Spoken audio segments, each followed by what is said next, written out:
Go ahead and call this meeting to order for everyone to join us in the Pledge of Allegiance. I pledge allegiance to the flag of the United States of America and to the republic for which it stands, one nation, under God, indivisible, with liberty and justice for all. Thank you.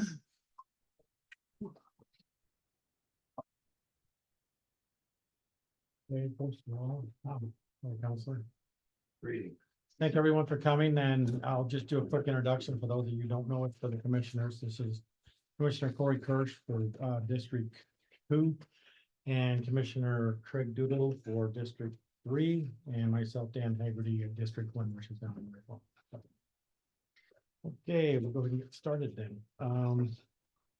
Minutes. Colin, do you have any minutes?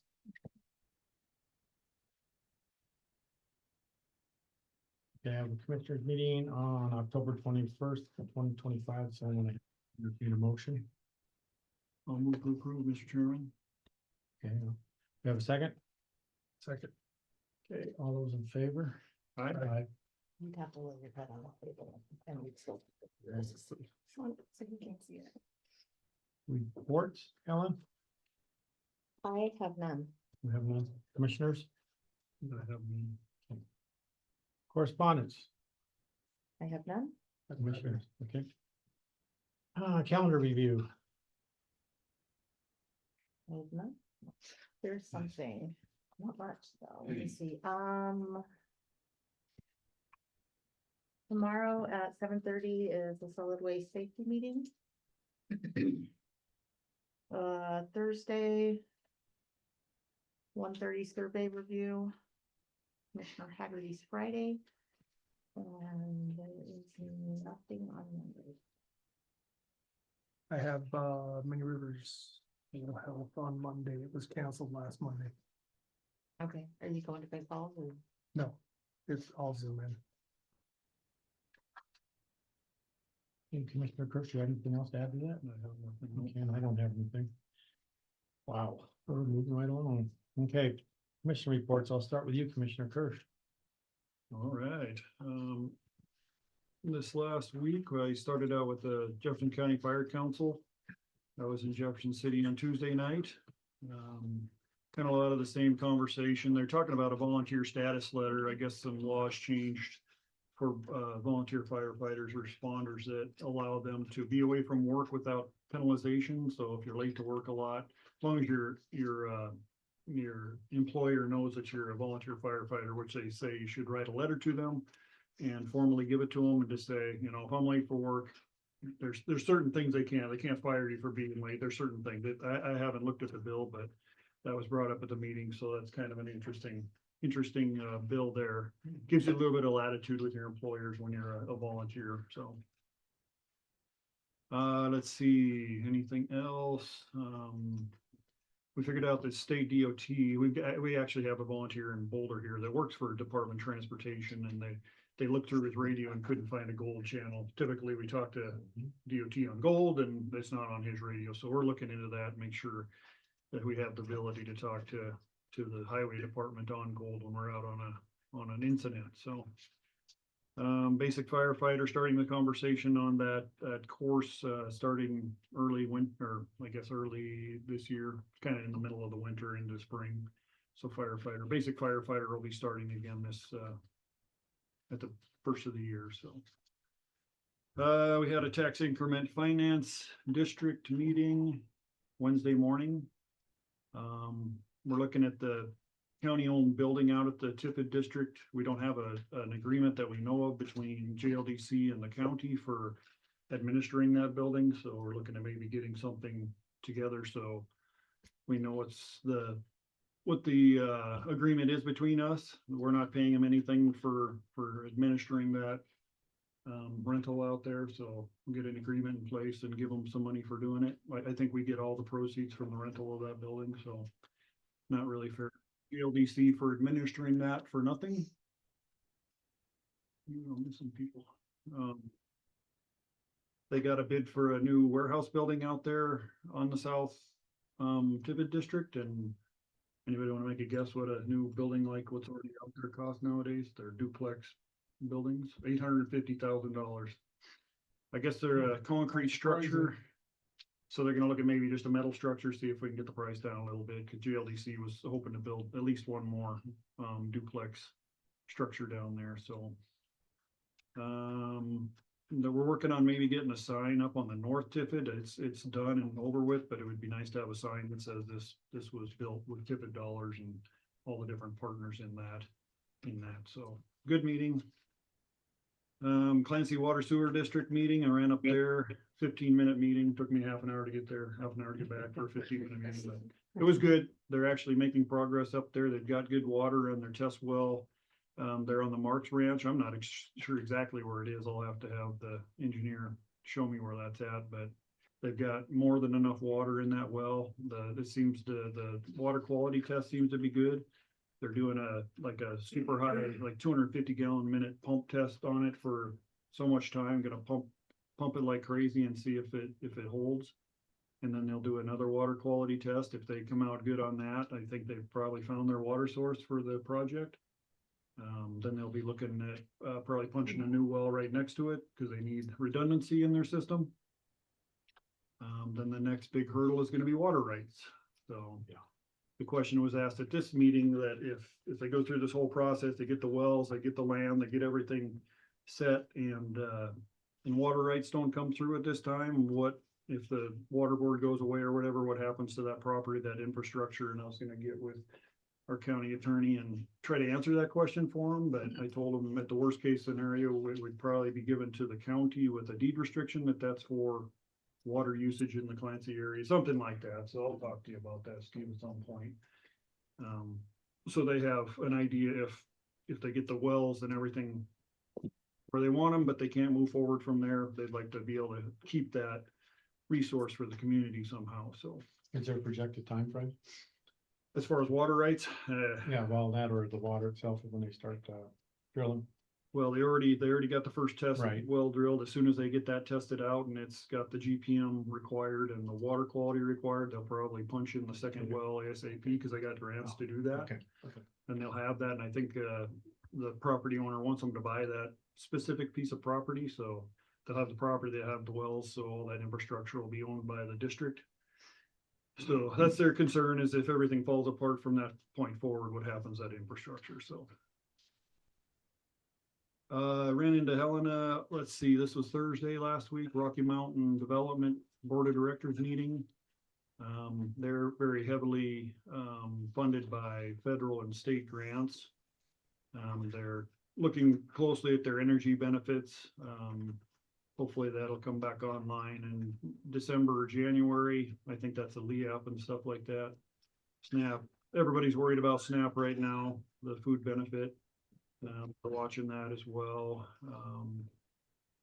They do the Head Start. They've got quite a few, I guess, they're students that are in crisis a lot. So they're trying to figure out how to train for that, get their classrooms trained for crisis intervention. Their teachers are getting burnt out quick because of the high needs kids they've got. So they're trying to figure out how to make that work. Let's see, anything else? There wasn't a whole lot to report there. I think that was all I had. This morning we had Doug in for an hour or a half an hour or so, our DES coordinator, to give us a report on his department. He's doing well. He just kind of went through everything he's working on and what he's planning on working on. And we're very happy to have Doug. He does a great job and works well for the county. So I think that was all I had this last week and this morning, Mr. Chairman. Thank you, Commissioner. I'll just go around. And just to add to DES, he updated it, fire operations in all of Jefferson County are updated. And he will provide any hazmat training where needed. That's pretty much all I have on that. And then last Tuesday, I met with the DUI task force. We had a speaker, Sergeant Ryan James, who's the detachment sergeant over on the field. And he gave us some statistics, and one was and he talked about they're seeing a lot of alcohol besides your marijuana, your THC factors. And it's pretty much being done with a vape pen. And Most of, all of it on the arrest have been 46% alcohol and the rest have been with THC. Hmm. And then they gave an actual BAC, what is it, breath alcohol content back in, year 2023. The overall was 0.181 for the state of Montana. So far at this point in 2025, it's 0.172 BAC. And then, he sort of expounded us since we've got these marijuana shops going on now. Recent sales in February were $59,445 and $7,000 besides that was a medical. And then as for arrests, with strictly the highway patrol, from September to the current, which would have been last week, they have 8 DUIs over the age of 21 and 1 DUI under the age of 21. And that's pretty much all I have, Commissioner Little. I feel like a slug up. Like you guys. My meeting on Monday was canceled in Great Falls. Survey review we didn't have. I did do interviews with road crew on Wednesday morning. We had 2 candidates. And I won't mention names because I don't know if they know yet, but one of them is being hired for the road position on the north end. That's all I got. Thank you, sir. Okay, now at this point, what time is it? We got 15 minutes. Now's the opportunity for public comment. Anything that is not on this agenda, you're more than welcome to speak. And when you choose to do so, would you please identify yourself first and what you have in mind? But we cannot take any action on it whatsoever. So if it's not on the agenda, please feel free to, if you have any comments, this is the time now. That's what I thought. Okay. So we'll go right into the preliminary plat review on the Hot Springs Village Major Subdivision out of Whitehall. Lindsay. All right, so this is a 101-acre property at the corner junction of Highway 2 and West on Hot Springs Road. It is being proposed to be divided into 18 lots for single-family residential use. The lot size varies from 1.51 acres to 24.62 acres. This is not in a zoned area. They do have 2 variance requests. The one is to section 8.1.7.7 of the subregs for site lot lines at right angles. This one is no longer going to be needed. At the beginning, when they were doing the road plan, it was, but due to some changes, it's no longer needed, but it was a request that's made, so we have to have it in the report. The section, or the second is to section 8.1.9.1.2 of the subregs, and that's to allow driveways to have direct access to a primary highway. They've already talked with MDT and received the permits needed for that. They are proposing a new road that will go through the subdivision and serve 14 of the lots. The other 2 remaining lots will be off Hot Springs Road. Oh, there's the road. Okay, we did have them do a water study as well, just for the whole water rights that we have with, they did have the NRC's letter because, but that is no longer a thing, so we did require them to do one, and that is done. They talked with Northwestern Energy because they do have a transmission line and a natural gas line that goes through there. We received between the planning board time and now, we did receive comments from Doug Dodge with DES, and those were in bold in your packet. They have a fire suppression, vegetation, and weed management plan that's been designed by the weed board. In there, they are proposing covenants, and those were listed in there as well. They are wanting to do cash in lieu of parkland, and they did get reports from a realtor to calculate that price. And then there were public comments that we handed out to you guys and in your packets for review. We also do have, if you guys decide to, the conditions of finding of fact and staff reports all support approval. We do have the variances that will need to be approved, and then addition that memo that I sent out this morning with the conditions 7, 13, and 18, and those changes to those ones as well that will need to be approved. So you have a total of 27, right, conditions? And that's not counting variances, but a total of 27, is that right? That's what I'm looking at. Page 27. Let me flip here and double check the number for you. Yes, With one variance now, right? Not two, but one, like you said, one variance. yeah, you guys will need to decide what you want to do with the two different variances. Okay.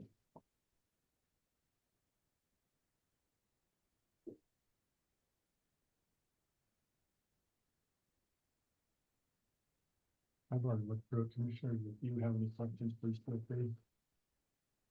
I've already reviewed it myself, Mr. Chairman. I think I'm ready to move on this. Okay, how about you, Commissioner? I'm Fury? good. Okay. Okay, then, I'll entertain a motion. I would move to approve the one variance that was not deemed as unnecessary, which was, I think, the entry to the highway. Number two. What's that? Number two, is that Number correct? two, I Yes. believe so, yeah. Yeah. I move to approve that and not the first one, Mr. Chairman. Okay, I'll start there then. Do you have a second? Second. Okay, any other discussions? All those in favor? Aye. Aye. Okay, then we have, May I make a conditions? comment? Yes, ma'am. I think you should vote on the first one that you're not approving it Oh. because, Okay, so it's You know. documented? yeah. so Okay. Okay, Because it's not needed, okay, so we should do some action. okay, so, she's referring to variance one. I'd entertain a motion, of what it states here is for the way they wrote it, that they do not need variance one. In their findings. I'll move to deny variance one, Mr. Chairman. Second. Okay, any other discussion? All those in favor? Aye. Thanks for pointing that out. Now, condition. Hmm. It's like 27 of them? Yeah. And then we have three changes, is that right, Lindsay? Three of them? Yes, amending conditions Amending 7, conditions. 13, and 18. Okay. So, I would entertain a motion. Yeah, Mr. Chairman, I'll try to do this one. Okay. I'll move to approve the proposed findings of fact and the conditions of approval. As well as the changes in condition 13. And then, What other ones were there? 18 and 7. yeah, 18. Oh, right there, 18 and 7. You also need to adopt the variances with it. And the variances as well, and we're on the variances there too, Helen, if you can figure that one out. That's quite a motion, Mr. Chairman. We're good? Okay, And you adopted the amended condition, Yep, Yeah, those okay. were part of it. okay, then you're good. okay. Have a second? Second. Okay, any other discussion? So can I comment on discussion? Yes, Because I sir. don't have a list of what your variances are that change. Oh, I know she just read them off, but you tell me what 7 or 13 or 8, whatever they are, but obviously we were against the subdivision, but there's things about the subdivision that I do have concerns. Is this where I need to discuss that, or do we let you get, please continue through? This is a good time. yeah. Okay. I know you're talking about road access, and the way they got the lots, most of them are stacked right on that Hot Springs Road. And that's a concern to me. I mean, we don't even haul water down that road anymore because the traffic is breaking up. I know as commissioners, I don't know if you know this or not, but it's kind of it's going It's to hell. dangerous. So that road needs to fix. Your access coming off that highway isn't wide enough. If somebody's parked at the stop sign, if you have a trailer, there's no way you're making it, and it's really close with another vehicle. So those are things that need to be addressed. I mean, absolutely. As far as the gas line, I know that Northwest Energy was out there. When I look at everything on it, it's 100 acres. I don't know why we're stacking everybody right along. I guess that's just my opinion. If you do research this, you'll find in, Texas, the Netherlands, they've actually changed this from easement of gas line to blast zone. And that's based on, they actually have charts. And, you know, your easement for gas lines to protect the gas line for the residents. So they're actually starting to have commissioners set back off of those as far as the building zone based on the gas line. This is the same gas line that they bought the campground out in Pipestone to make sure we weren't concentrating people on it. So it's a high transmission gas line, runs down to Dillon. It's been there, well, since the 50s. Long time. I mean, these are concerns for sure. The highway access, I don't know, to me, it'd be better if the whole, if it does be a subdivision, it should just access off the highway. Instead of back on a Hot Springs Road, cause you got coming off of that highway, there's a blind hill there. About 12 to 15 years ago, we had yearling killed as me and my father-in-law, John, were on the highway. I mean, it's just a blind spot and we definitely flag every time we cross. It's just it's kind of one of those spots and now we're gonna increase the traffic that way. I'd rather something was approved is that your access was further up. I guess the other side of it, because they do show a road going through it two ways from what I saw. Otherwise, some of the other thing, the ditch, I have to make a comment about that. I don't know if in the future anything will happen. I definitely have to talk with Sally about this. I know the ground, I don't know if I know for sure how it all happened, but the guy that was the roper before, I know you guys are involved somehow. Is that your brother that owns the arena just above you? Cause that was one piece of ground that sold. Well, they were deeded separately. Okay, they were deeded separately. Mhm. So I did find on the deed, on the other piece, Oh. the easement for that ditch. And the reason I know that's there is because, the other neighbor, Erickson called up and wanted me, cause our ditch came through there before it was given as a homestead act. So they actually wanted to do lot adjustments based off of my easement. And I shouldn't say it's my easement. I'm the president of the Pipestone Water Users Association, which is Delmo. We agreed as a group, and there's over 30 of us, that we wanted to keep that easement for the future, just in case, because we have looked into, and we've had extensive research on a pipeline. So we could run all our irrigation water through a pipeline, keep it high, have it go on gravity, and that system would run all the way down through the valley with Smiths and us. And anybody else that we could tie into. That's been probably over 15 years since we addressed that. At the time, I don't know if we even knew we had this easement until my other neighbor called. So now we started looking back and now we see we still have this viable easement. It's on the books. I haven't had time to come up here to the county and research your ground, but I did find it on, I guess, the other person's below you, and I got it above you. I just don't have the piece missed in the middle yet, but I haven't come to the county to look it up. I'd assume it's there. The TT Black would put this in. We've got an easement from Delmo all the way down and all the rights and everything. I doubt he missed what he was doing. Otherwise, water, I couldn't tell you. It's a dry area. I don't know why when we look at the review, we didn't use my son's well. He's 200 yards away from where this subdivision is, and he was 330 feet. 7 gallons. You go across the creek, you got really good water. I think you guys got good water. So, is there water there? I don't know. Maybe there is, maybe there isn't. I guess that's for the people that gamble on. So, those are just some of our concerns that we kind of highlighted, but definitely the access on those roads. And I had to let you know on the ditch. I mean, nothing may happen for a long time, but yeah, it's just one of those things. I don't know what Matt found when he did the research about the ditch. You probably don't. So, the Jefferson, or the Montana, I forget the book. Water All of Resource our- Guide, What's that? Montana Water Resource. Thank Guide. you. Montana Water Resource Guide lists this as an abandoned ditch in 1936. That's when, probably the Jefferson Land and Irrigation Company bought it. And the easement continued as far as I mean, we still use it. We don't use that ditch, so that ditch, Yeah, does not carry water anymore.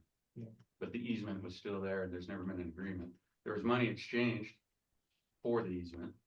I, So, you know, it's one of these things that gets lost over time. oh, absolutely, and I that's, think it was it was in state hands for a short time. it's around never that been- area. it would have never been state ground, The ditch was, never. the irrigation systems at one time in state hands. I've And then, got all the information. TT Black developed the system in 1913 and 1914. Delmo Lake was built in 1915. He came through in 1914 and developed all the easements.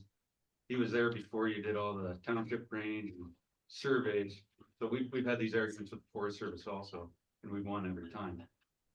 This is just, I'm just bringing forward that there is an easement there. We don't want any illegal stuff. I just want you to be aware of that. Sure. Are we ever gonna use it? I have no idea. No, I didn't think The right. possibility is maybe not, but the right is still there. So it's something to consider. And I'd rather tell you than 18 people. Yeah. That built their houses on it. Yeah. So these are just some of the things that we've, Well, it seems like Yeah. that might be something that we should make a note of in our covenants, that there is an easement, so that anybody who buys it is aware of that. yeah, if they're aware of it. do I you mean, have a contact? I could reach out. Reed Noise, REID. NOYES. And then 406-490-5162. 5162. Just so you know, I love that ditch. Yeah, that's great. And I wouldn't want to get rid of it. It's part of the character of the land now. Well, and I also understand that if somebody moves in, you're gonna plow it over because there's no water going on it. You're gonna make it go away. I mean, that's what happens to them. And, that- Well, part of it maybe, but yeah. yeah. Dana? Thanks. There was nothing in the title report that mentioned there being a ditch easement there. So we did review the title report, Yeah. there's nothing in it about there. Yeah. And title reports, I love them, but they're also not always perfect. Right. So that's why I wanted to reach out to you later. Yeah, I mean, I haven't had the time to come to the county, because I do know we got the one on the back end, and I know I have one on the front end. And I've assumed that it would have been recorded, but if it's not recorded, I guess there's not an easement, but it seemed odd that we The, got an easement the whole way. yeah, the chain of title might have been broken somewhere, so Yeah, we can work on that. and what happened with a lot of that is, some of this ground wasn't even homesteaded yet when that ditch was put in. And that's how we became aware of that, is that we were actually titled that ditch ground. It's actually not even easement across the one that was homesteaded, because we were there first. So that's actually ground that's ours with an overlay of a homestead on there, which really gets confusing to me, because I don't know, we're not paying taxes on it, but the homestead is, so. Anyhow, history lessons, Thank you. yeah. I mean, I think something we go on is, I mean, based on the planning board supposed to do, so to speak, their homework, the investigation or the background of all of this before it ever comes to us, because we're never involved in any of those meetings. So this is all new to us. What you're saying, except for what they bring to us. Ladana spoke back there and you just stated about the ditch. That Well, kind of, and we would have made the planning board meeting, but we're in the middle of shipping cows, so. okay. We all sent letters, but there was no, I know when there's not a representation of somebody that can explain what we're talking about. It's difficult. I know we got your letter because I read it. Yeah, you got your stamp. And John's. Oh, yeah, It's yeah. a thrill. All Oh, fired up. yeah. Oh, gee, yeah. Any other discussion? You know, I'd just like to say thank you for your comments. We really Yeah. appreciate them. I mean, that helps us out, try to make a decision. A lot of the stuff like the natural gas line, the power line, all that's, we gotta go by the experts, which is Northwest Energy. We can't put a kibosh, even the roads and the road site distance and all that. MDOT has all that. That's their highway. They would say no if it wasn't a go deal. Oh, yeah. You know, our county road there, that may need to be improved at some point, but we can't say no just because the road is not wide enough to get a trailer through there, whatever. So our hands are tied. If everything's fit for this thing to go forward with what they've got, the information they've got, we can't say no just because of preference, or if we think it's gonna be a problem whatever, so, but again, we appreciate that. As the commission, you do something about your vote. Talk to that guy. And I'm talking, Maybe not we necessarily where can the join subdivision in is, with asking that. for the road. It's broke up like crazy. They Oh, just need it's to take, crazy. they need to take off the chip seal, or whatever that Speed is. bumps in there. They need nothing there. No, you Yeah, don't. and Well, they if swerve this goes, around it. if this goes through and there's traffic, I mean, that's gonna have to be something the county's gonna have to deal with, or you have to widen that or smooth it out, Well, or get gravel back on it, whatever, I mean, that's Just something. get rid of that- what's there and just Yeah. go back to dirt. I mean, Yeah. the interstate traffic's ridiculous when that interstate closes down. And they're swerving. Mhm. Well, now you're starting to tip semis over the corner that's too tight, Mhm. because they'll come off of that and try to go to Whitehall, and you can't make it. Yeah, you know that road. Yeah. That's, Mhm. Oh, yeah. that's what it Oh, is. yeah. But I just wanted that to be addressed, but nothing else. And the ditch, I knew nobody really probably knew about. It's kind of a, it's just an historical thing that we've dug up. I think a year and a half ago, 2 years on the neighbor's place, and then we figured, found out on the other spot, but. Anyhow, thank you.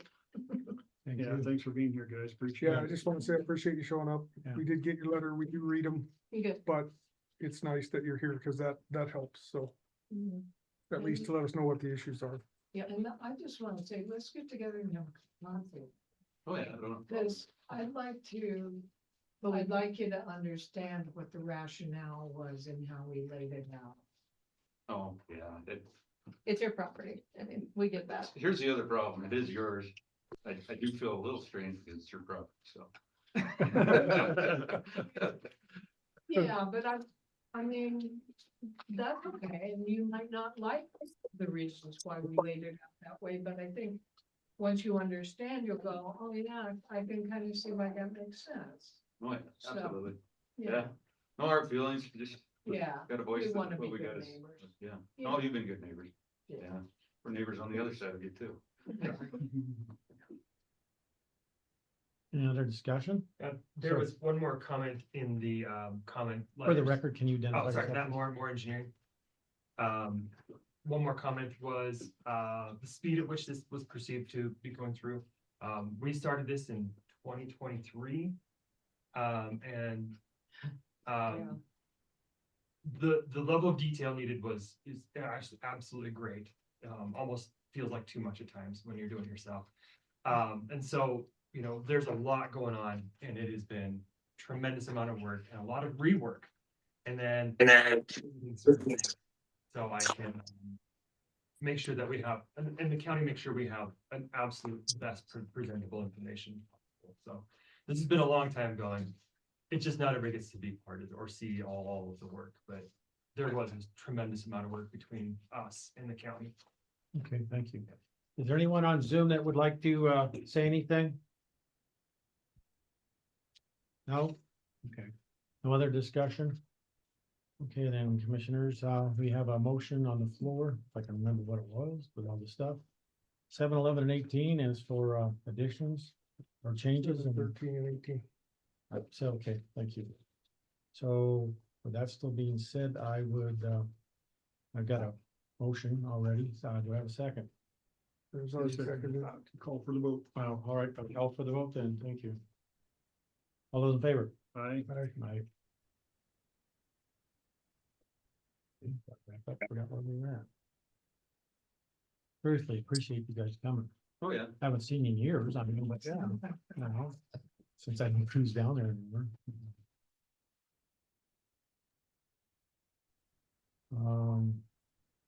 Another one, can we go ahead right directly to that since the 2 o'clock one is canceled? Just do the resolution. at the Oh, bottom of the okay. Page first, we got time for that. Okay. That's your, pretty close to It's gonna take bridging the take a gap. read anyway. Okay. On resolution 2025, it's a supporting Operation Greenlight for veterans. And what that is whereas the residents of Jefferson County have great respect, admiration, and the utmost gratitude for all of the men and women who have selflessly served our country and this community in the armed forces. And whereas the contributions and sacrifices of the men and women who served in the armed forces have been vital in maintaining the freedoms and way of life enjoyed by us. And whereas Jefferson County seeks to honor these individuals who have paid the high price for freedom by placing themselves in harm's way for the good of all. And whereas veterans continue to serve our community in the American Legion, Veterans of Foreign Wars, religious groups, civil service, and by functioning as county veteran service officers in 29 states to help fellow former service members access more than 52 billion in federal health, disability, and compensation benefits each year. And whereas approximately 200,000 service members transition to civilian communities annually, and whereas an estimated 20% increase of service members will transition to civilian life in the near future. And whereas studies indicate that 33 to 72% of service members experience high levels of stress during transition from military to civilian life. And whereas active military service members transitioning from military service are at a high risk for suicide during their first year after military service. And whereas the National Association of Counties encourages all counties, parishes, and boroughs to recognize Operation Green Light for veterans. And whereas Jefferson County appreciates the sacrifices of our United States military personnel and believes specific recognition should be granted, therefore be it resolved with designation as a green light for Veterans County.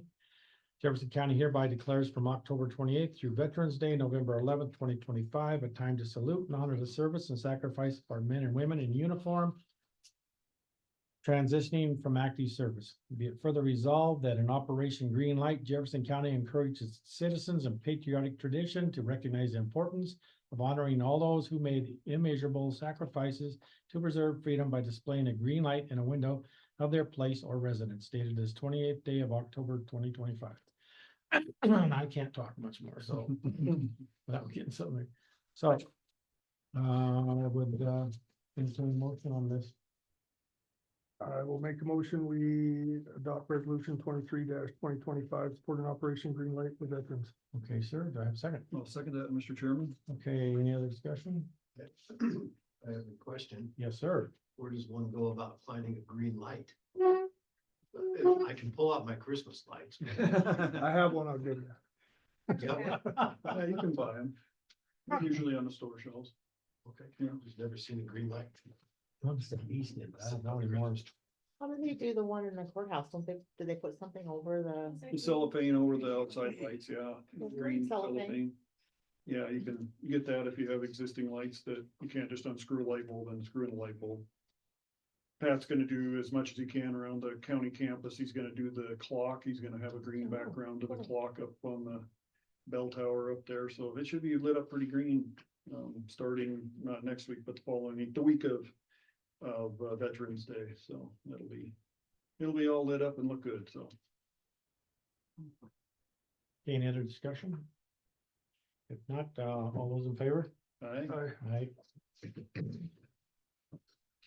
Okay, we're getting carried, so I need to wait till 2:15 or can I jump in it? Since number 2 canceled out, or number 2:00. I would wait just Yeah. because there might not be people here that want to be here. Okay.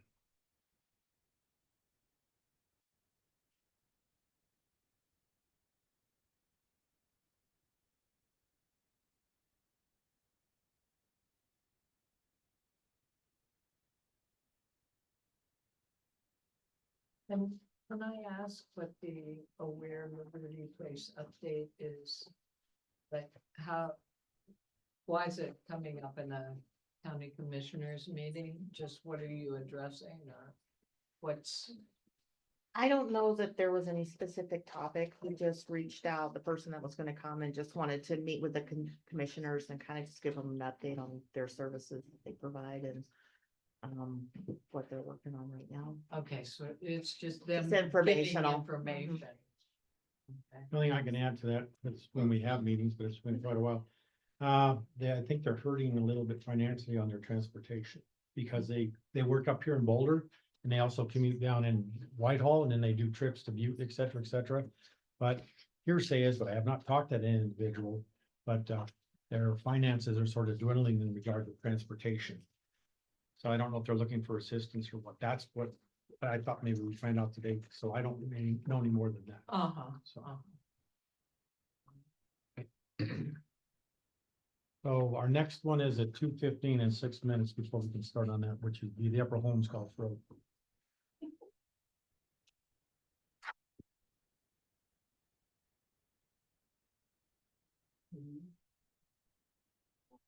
Dan, did you want this letter at all that they sent? From them, from the VA, or VA. Home culture? Oh, yeah. Thanks for all your Thank hard work. This is all the people. It seems endless. We got that. Hey, you guys look at this? You see them? Oh, no. Oh, yeah, I have seen this, yes, I have. Yeah, the one with the main thing. Yeah. We made it, yeah. It was like the first thing. No, and that was hard enough. Well, take care of you guys, and we'll hopefully see you at the final meeting. Oh, yeah, you can. We get all those 27 things knocked off, yeah. Great. See you guys. Thank you. Thanks for coming. Thank you. Well, and since we're talking and stalling for time, I'm talking Veterans Day, I want to give a shout out to, Ginger's husband, our county attorney, county commissioner, our county commissioner, and myself, they're all veterans. So thank you for your service. We're going to the line for ball in Kalispell. What? When you doing that? November 8th. Holy cow. But you always go, don't you? We usually go to the one in Colorado, Oh. but some, There's more than one. some famous confidants or something, it's gonna be in Kalispell. Remember what it's. This is sign next year, and can you guys sign in, please?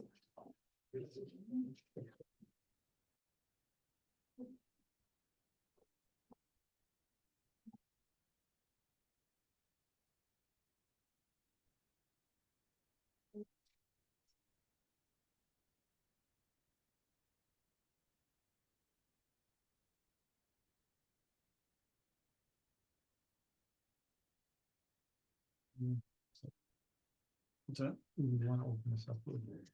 How do you wanna open it? Yeah, who do we Just- want to open it up to? We'll Just say, we're here to listen to, yeah, comments on. Okay. Just curious, because I wasn't sure if there was a There's no point. decisions, it's just discussion. No, Yep, I didn't know if there was a point. It's here, it's a spokesperson. if you wanna bounce it over to Craig so he can kind of explain the background. you Yeah, can go do ahead. Go ahead, sir. Now you're it. that. If you want, or I can do it, Craig, whatever. I know some of the background. Yeah. That's all I Okay, can, how just do to you guys kind of wanna get do it? started. I just don't. know much about it. Well, just. Don't mean to throw you on the spot. Yeah, you do. Hey, do you remember way back in the day? Yeah, no, I'm just kidding. I can start it out if you want, if you guys aren't comfortable. That's fine, it doesn't matter. to Feel me. free. You probably have more information than me, but I will certainly jump in. Thanks what there is to say. So.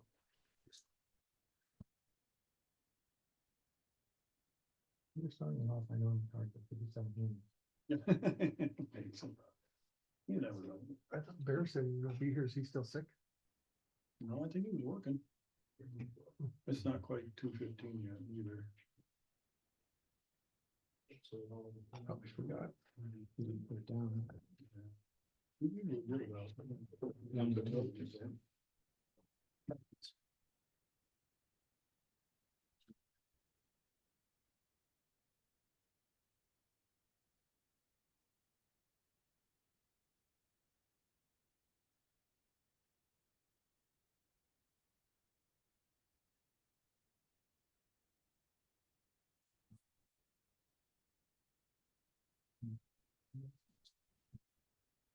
I don't know.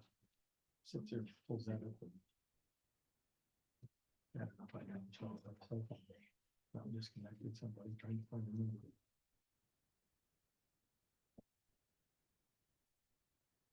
If you really can jump my, or, that's my eyes.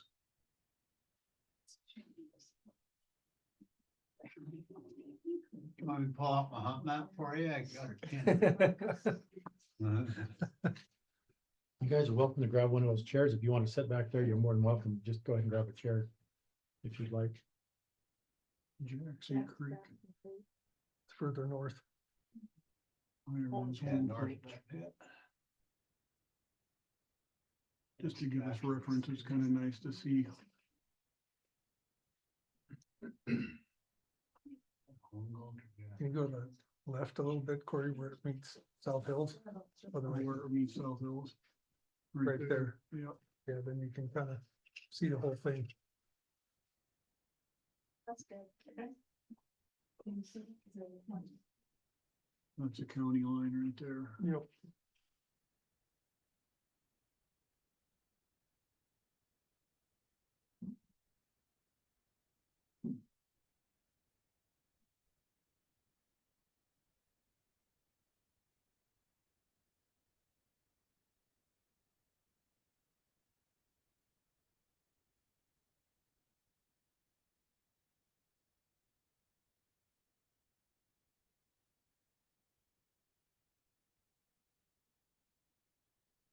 Let folks know, granted, I'm chair, but I'm gonna turn this over to Commissioner Kirsch and then Commissioner Doolittle, because I'm not very familiar with this area of what entails since I'm down in Whitehall. So Commissioner Kirsch will start chairman at this point. Everybody here that needs to be here that you all know, or waiting for anybody else? There's just one online, right? No, I there's should there's take care of quite a few six, people. 2, 4, 6. I think Nick might be willing to speak for the other side, I think. Everybody should be here. Okay. I would We'll get started. It's that time, so. I think we all know what the issues are up on, Holmes Gulch. It seems like there's been a lot of hearsay going on, so this is a good opportunity for us to be face to face. Get an idea what each other are thinking, what the facts are, and obviously what the county can and can't do, so. We got your, letter with all the signatures on it. We appreciate that. I think the biggest misconception is that the county road from where we end maintenance up to where probably a lot of you folks live, was somehow, supposed to be maintained after a certain point. I'm not sure what the thought process is or what the stories are going on, are up there, but, that was a non-maintained road and there's reasons we don't maintain it.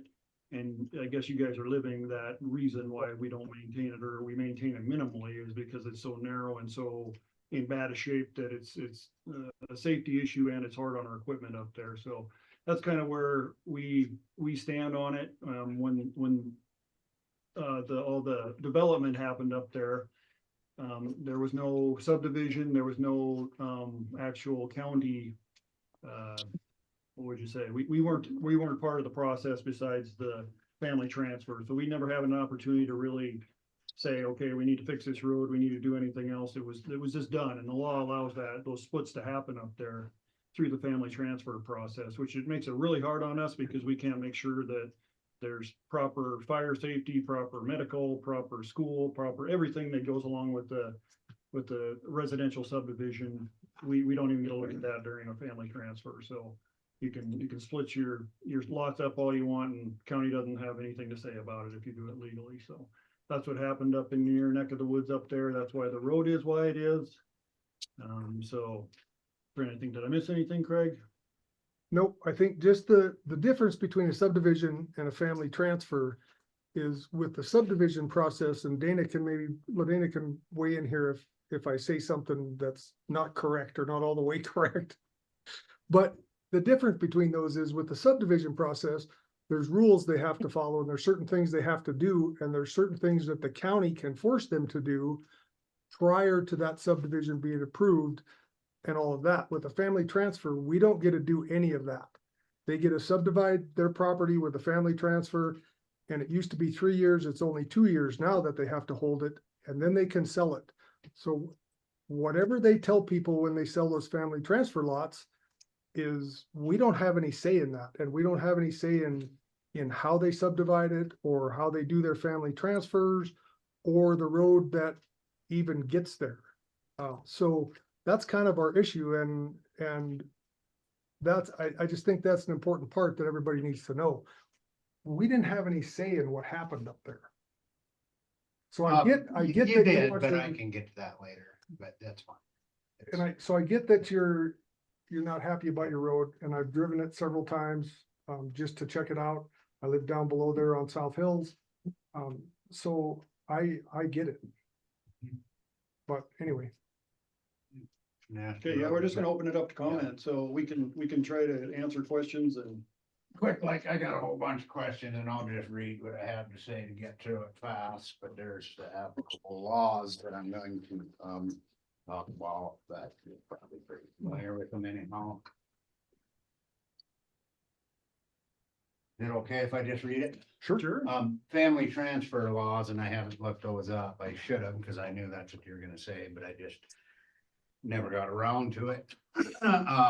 Family transfer can't be done. He did the one section and then, he did the one section under family transfer and he did it to avoid subdivision laws, so he did, and you were aware that he did the other half to avoid subdivision laws, and that was not legally divided, the upper half. Well, neither portion was, and that should have involved the county attorney, but I kind of mentioned that. Well, I'll just read what I have to say, and don't take offense, because I don't know how many of you have been here when I've been here, but I've been fussing about this for a while. No So offense when I taken. say county commissioners, I don't mean you personally, it's just Right. you, as a group, it's now your responsibility. to No fix the offense mess that taken. was You made, right? say what you have to say. Can you state? Oh, sorry, I'm Jeremy Migland, I live at 100 Big Indian, I own 92 Big Indian, we're the first ones up there. Actually, that's why I've been dealing with this for so long, right? So, I'll just read what I have to say, take about 7 minutes, but then I have a plethora of questions for you. So I've been here more than once to address safety concerns on Holmes Gulch Road. I believe that, once the concerns of safety are brought to your attention, it's your responsibility to address them. You and the road department have, been made aware of the very serious safety issues on your road many times in the past and have continually ignored the duties, putting the responsibility of the safety on the property owners, for your road that you own. This is the reason we're here. Every time this comes up, you want us to get an RSID, and I'll tell you why. Shouldn't be a thing, but first I'll mention, who's on Home Gulch whose Home Gulch serves, so that you're aware of what we're talking about here, and we all get on the same page, and for everybody else here. The road that's being, neglected, and you're failing to provide a safe access on serves 32 owners. There are 32 property owners up there, or 64 constituents, given if they're all married or a significant other or voters. The traffic count on that in the previous letter is only in consideration of land with current full-time resident. The true future count, traffic count of 128, should be 128 cars per day, given traffic count for, that's just kind of a round number when you develop land. 4 trips per house is your average, but when you develop land, because I develop land as well. You currently allow public access on the road, so the count will be significantly higher, especially in the summer months when the general public, rather than just the property owners, is taken into account. I want to make sure you are clear of how many people's safety you are jeopardizing on this neglected road. We're not talking about a small handful of people anymore. Some years ago, it was a small handful. Small handful of people traveling a generally safe farm road, where accidents consist of veering off the road and having to call a tow truck once in a while. We're talking about a road that has at least half a dozen accidents on it a year and growing. It includes more than one rollover, more than one total vehicle, and at least one on head-on collision that I'm aware of. On top of the car traffic, the road is used by many people as a rural place for people to walk, jeopardizing even further what I would consider a significant amount of foot traffic. These properties in the current taxable value state is representing $11.5 million and growing, because there are few new houses up there that haven't been assessed yet. 52% of that goes to the schools, and then there's a minimum amount of other stuff you gotta pay for. A few $100 a year to spray or weed, and some other fixed expenses like the garbage. You gotta deal with some pretty high numbers compared to me as county commissioners, but it seems like a pretty big number to me. Not want to spend a few $1,000s a year on maintaining on maintenance, considering the amount of traffic that road holds.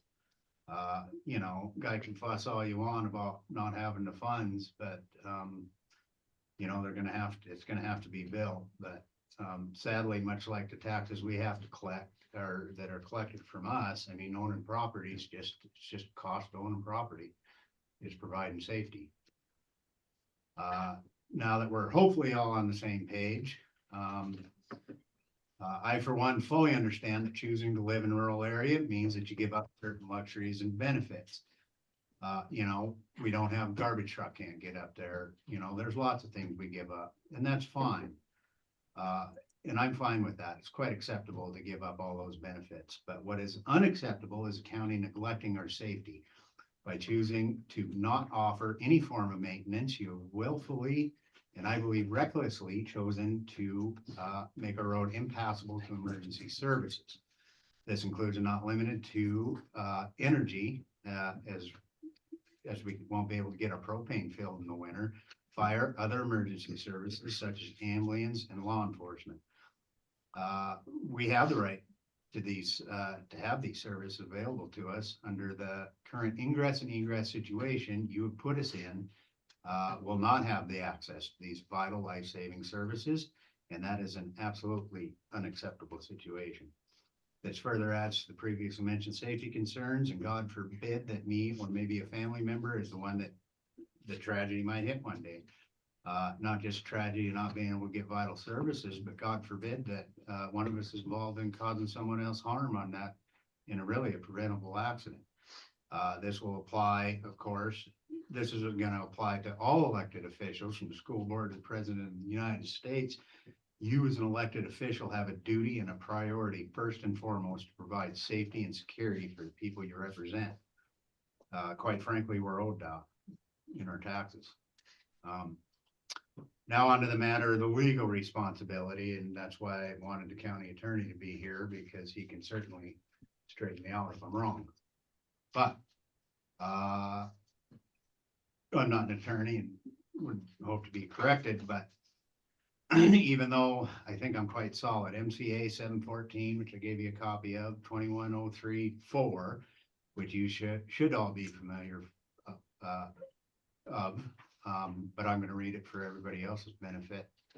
The duties of the county commissioners concerning county roads. A board of county commissioners may determine the level, and I will emphasize the level and scope of maintenance on a county road. It's often interpreted as to include eliminating all maintenance altogether.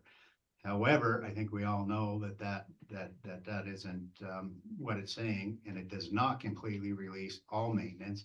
It most certainly does not release the county from providing for safety and releasing you from liability when you fail to meet minimum safety requirements on your property.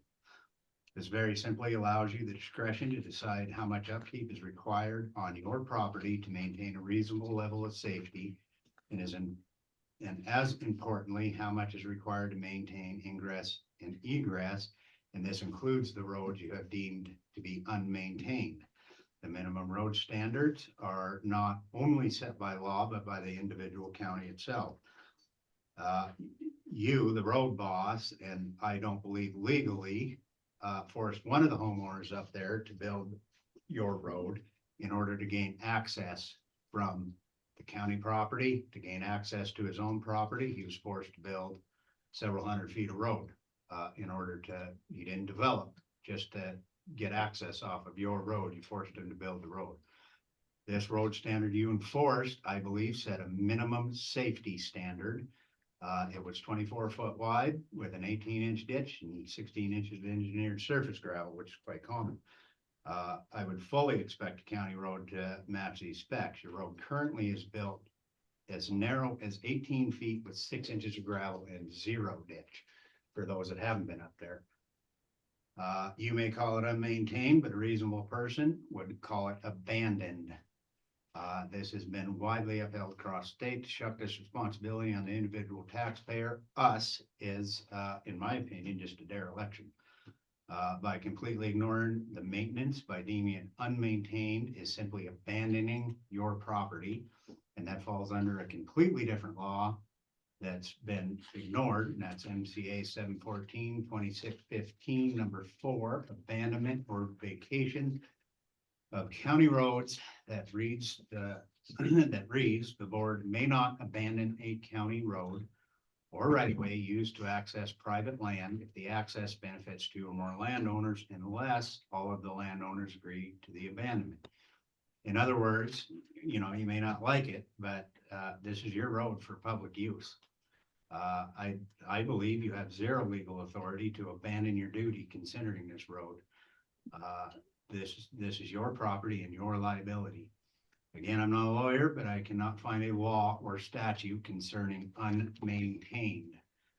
So if I miss it, if I missed it somewhere, I would respectfully request its location so I can look up your authority for abandoning or not maintaining the road. I am not going to do legal research for you. No, and we can later, if there's legal authority to abandon the road, I'd like to know it, The and I road can is, the find it. road is, you're mixing up concepts, you're mixing up, you're trying to say because it's an unmaintained road, it has been abandoned. That's not the case, it has not been abandoned. Even roads that are there on a map that have no footprint still have a right-of-way easement if they were a dedicated county road at one time. This road has not been abandoned. The commission has the ultimate authority to determine the level of maintenance on a county road, period. Now, if there is a safety issue up there, I'll be talking to I'll be talking to the commissioners and the road guys to have that looked into. But And I'm gonna get to the legal questions for you, well, later. I'm Your, not going to answer. no, as far as your opinion, not to argue or we're not in court, you know. Not what I good. You mean? want my opinion, we can go Yeah. to a courtroom. That's all I want is, this is the opinion, but anyways. Both by statute and common practice, I understand it intended to be correct, but, you say different, so that's fine. So being there's no, case law in Montana to cover this, you have to go to national law. So out of Blatchfield, and that's your last page, automobile in practice, and I believe that's a pretty accepted opinion. Nationally, the principle established is that liability and responsibility for road maintenance rests with the governmental entity that exercises control and jurisdiction over the road. Counties have a duty to maintain roads designated as county roads, including repair and upkeep under applicable statutes and customary practice. Now, this is national opinion because there's no case law in Montana. So that's where it would have to go, is to national opinion. So I purchased my property under the understanding that per lawsuits, and here's where you guys have had the authority to get this road built. Why I said I'm gonna get into it later. I purchased my property under the understanding per lawsuits between the county and the developer. Before any of us even did anything, there was a lawsuit and you came to an agreement. That agreement was reached. I don't know if it went all the way through court or if it was just an agreement between the county and the developer, but an agreement was reached. And neither the developer nor the county commissioner or the road boss has ever denied that. The road will be built to county standards. That's what I was told when I bought my property, that there is a legal agreement. It's been through court and it has to be built to county standards. Here's your agreement if you want to look at it, Jeremy. Yeah, I would like a copy of it. But let me read the very first bullet point on this. Plaintiffs wish to widen southern part of Holmes Gulch Road. The next sentence is, but they are not required to do so by any obligation. So that, I'll give this to you. This was the whole thing, and there's just a little section in there about the roads, but this was between the county and the developer. So this is probably what you're referring to. Right. That. I'm sure. I wish you'd have known that before you bought your property, that was said in there, but that's, Right. that's what it said. Okay. So, I'll just keep through it. Others that have brought the property up there, they bought it while the road was being plowed and maintained, and that gave them the belief and understanding, and there's a couple of them here that I know that it was to continue. That was their belief and understanding, but Now you've chosen not to. Onto the building of the road county standards. This is my, and don't take any of what I say out on anybody else, because it's my opinion. I haven't discussed this with anybody, so. I know you guys don't like Joe, because he just gets a little carried away, but. So, just like Joe, when we're not together, and I don't talk to him at all. In fact, he's trying to sue me too, so. I don't have anything to do with Joe, just my opinion, not everybody else's. And so as a developer, I do get how things fly, including family transfer, which was an illegal family transfer in which county would have had authority to put the stop to under family transfer laws, but that doesn't matter. I mean, you guys were aware that that's what he was doing. And you had the ability to stop it. So here's my question. If do you guys own, first, I want to make sure you guys understand, do you agree that that is your road? That's not in contention, right? That's not in contention. Okay, so I do want to know why it was maintained for several years, 3-4 years. And I can put the questions together if you don't want to answer all of them, you can pick and choose. No, I can answer that right now. I mean, we probably did a minimal amount of maintenance on it just to keep it open for the minimal amount of traffic that was up there. That would be my guess. I think it was not maintained, but a minimal amount of maintenance. Yeah. I can't remember what it's called, but. And that's what most of us would be happy with. Me personally think that it's such an unsafe road, and I've seen so many accidents and nearly hit so many people and have been run off the road so many times. And I think Me that's personally don't think general maintenance is gonna cover it. And I agree with you completely. So you're asking us to put our drivers, our snowplow truck drivers, our grader operators up on an unsafe road. That comes back on us too, that unsafe. And with the more traffic, it's even more unsafe. I mean, if all you people live up there and you're coming up and down that road all the time, for us to even blow snow off there, you're coming down, we're trying to go up. I mean, this is gonna turn into a So train you're, wreck. so you're obviously. stating, you know, this is an unsafe road, it's a county road, and you're willing to let it stay that way, Well, putting all of us at risk? we How is that have no acceptable? other choice. The county can't spend $5 million to improve the road to get it up to county standards that it should have been for us to actually maintain the road the way it should be. And we can't physically afford to get it up to where it's supposed to be. So we know it's So unsafe. but it's we okay got- because of that, to put our lives at risk. Well, I think you need to go back to what the road was when you bought the property. I mean, you kind of put yourself into that circumstance. Yeah, I was told that Holmes Gulch was maintained by the county. Okay, whoever And- told you that you should probably go talk to them, because that's not true. Would have been nice if your road guy was here, cause I think he screwed up quite a bit, but it was his first year, you know, like the old road boss you had, he on here and snot, but. He really hated Joe, but, you But know, the minimum the highway amount- patrol, it was so icy up there one day, guy went in the ditch, just abandoned his car, just left it there for a couple of days. I called the highway patrol, they come up once in a while, once a winter, have to pull somebody out of that ditch. I go down, he can't even stay on the road, the highway patrol, I have my chains on, I'm like, I'll bust this ice up for you, otherwise you ain't gonna get this guy out of here.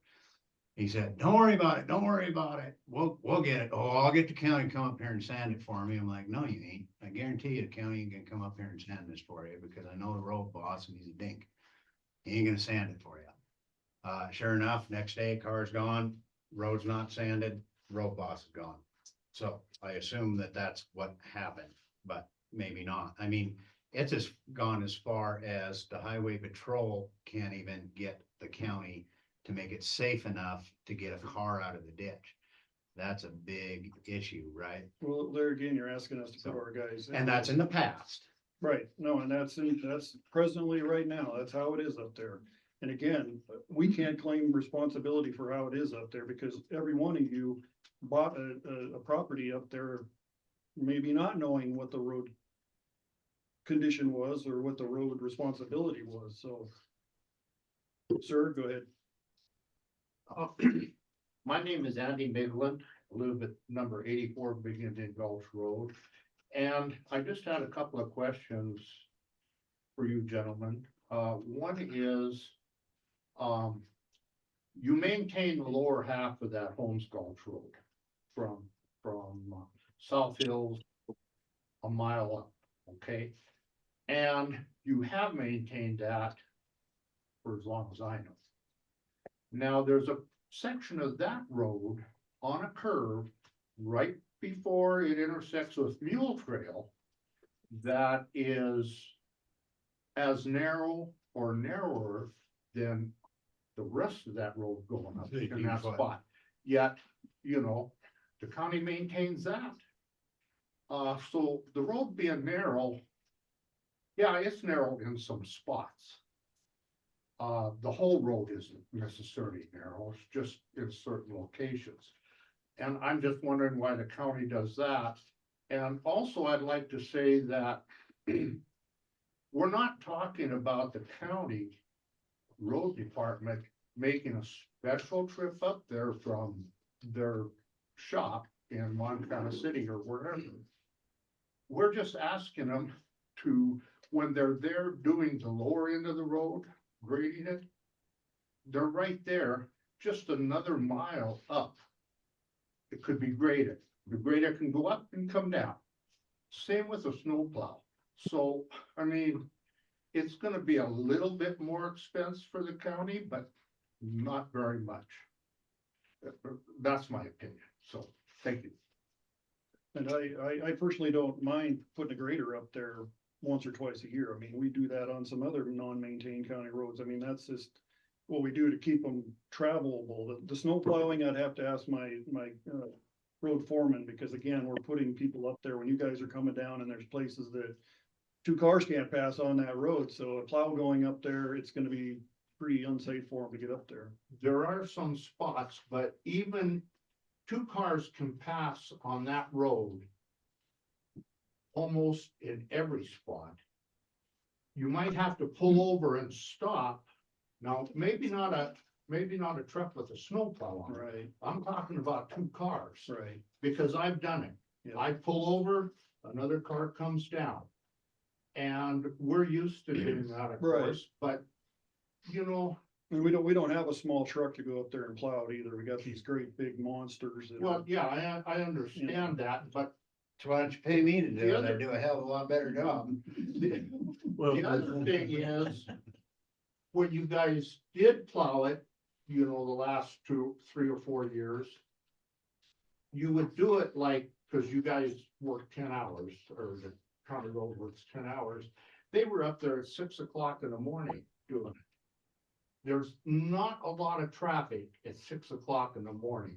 So I don't think it would be necessarily an issue with your plow trucks getting into an accident or being dangerous for the driver or anything else.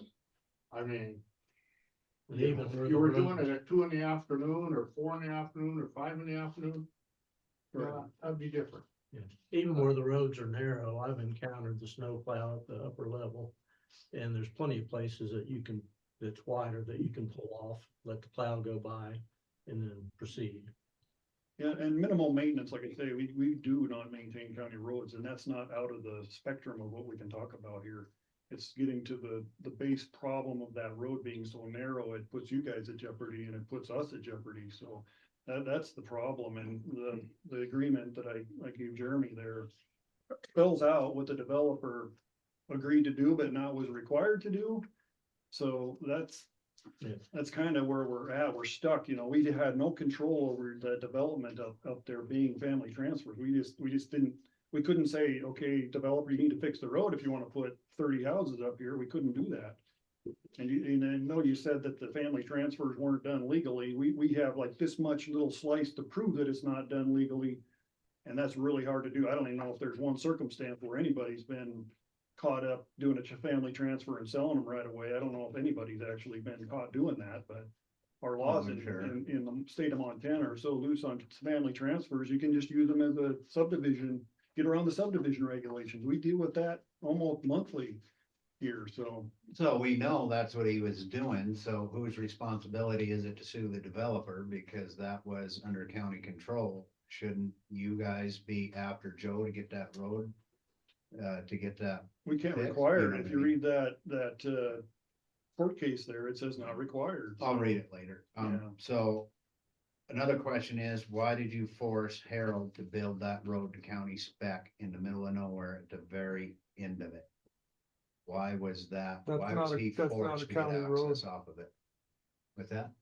It's a private road. That's not a Oh, county county road. road. It's absolutely a county road. Holmes Gulch turns and goes up the hill to the county line. Yeah, Yeah. that's where they did that's where Harold did the road. And he wasn't developing, he wasn't family transfer, he wasn't getting around the laws. All Nope, he was forced into it. off your road. I'm not making excuses. I'm just saying I wasn't here, so I don't know. I think I know what road you're talking about. But I don't know any of the backstory of how. And it that's ended why up- I'm not. How it directing ended up anything that at way, you, because just- they're kind of parallel right there. Is it the one that comes off of Holmes Gulch right there? You made him build It's, this road it's right like a here to driveway. county spec. You made him build this section right here to county spec. Oh, That's okay. county owned road. Here's his Okay, private drive. Gotcha. In order for him to access that road without developing, just getting access off your road, he was forced to build that section of road. That's new to me. And that's, Yeah, I I didn't don't know think that. it's cool. and I I've seen told it. I Harold didn't that. know that it was. I told Harold Crow about it, but he's just more. I think, I'll speak, I think it sets a precedent. I think so too. I 100% think it sets a precedent. It definitely sets a legal precedent. For, What's your name, sir? my name's Jamie Benedict. I'm at 7 Ski Heap. And, we've had this place 4 years now, so I've seen it all. I also saw a sheriff slide off the road last winter, completely slide right into the ditch, and he couldn't even stand up on a car wreck. Just wanted to add that in. I think you guys are setting yourself up for some liability here on a safety issue. And I think it's serious, and I think you guys are kind of brushing this off. And I think you're making a mistake here. I think this needs to go further. There's been also, I want to, as long as I'm here, I want to talk about the RID too. There's been some talk about that in the process of that, so. That's, Go ahead, Jeremy. Are you, anybody else here want to speak in the middle of this right now? Or You can answer what he's having to say. sir, were Can you I gonna- jump in? Please? Oh, Jamie, Um, yeah, sorry, you had your hand up for a while. Go ahead. Yes, thank you, Commissioner. As Commissioner Kirsch mentioned at the outset, there's a lot of hearsay and a lot of speculation going on, and I think it would be helpful for me and probably many other people on the call and in the room for the county commissioners to clearly state what the intentions are with the road. For example, it's like I hear from some folks, are we talking about rebuilding the road to current county standards? And then there's also the issue of, or are we just talking about the county's no longer going to plow or grade? And some clarification around that would be enormously helpful.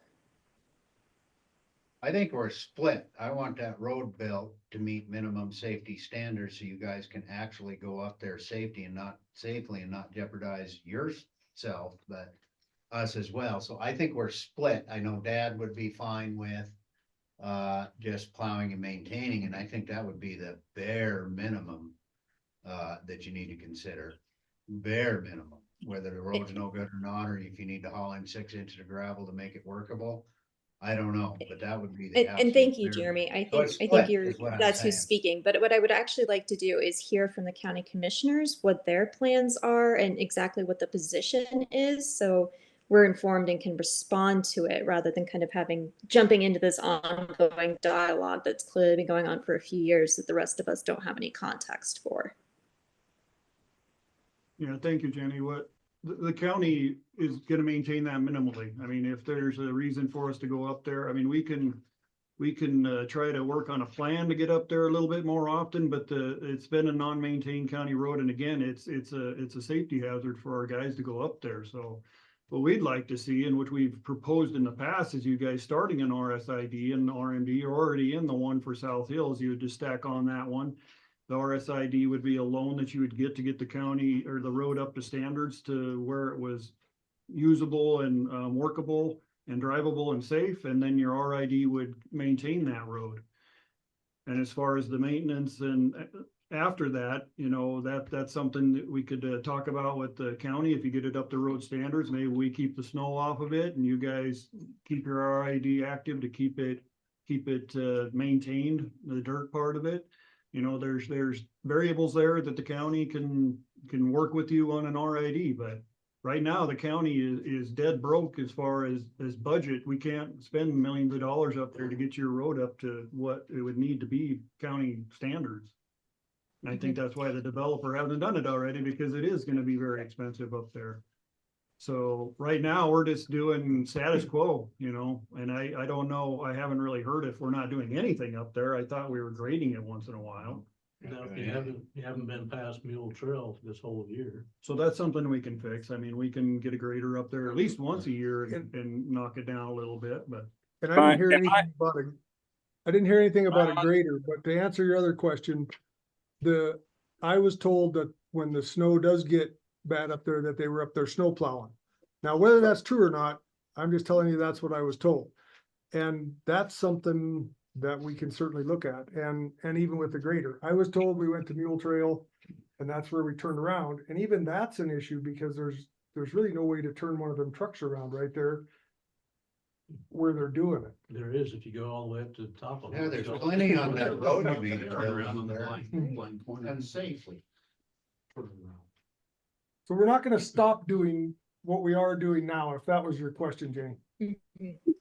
Well, speaking for myself only, working together on a plan to figure out safe times and protocols for minimal maintenance and or even reasonable maintenance in terms of grading, snow plowing. I think that that's something well, speaking for myself only, but I suspect this group would be happy to have some amiable discussions around. And then additionally, if there is an information packet or some further information you give us on the RID, I believe you've called it, that would be a productive step forward too.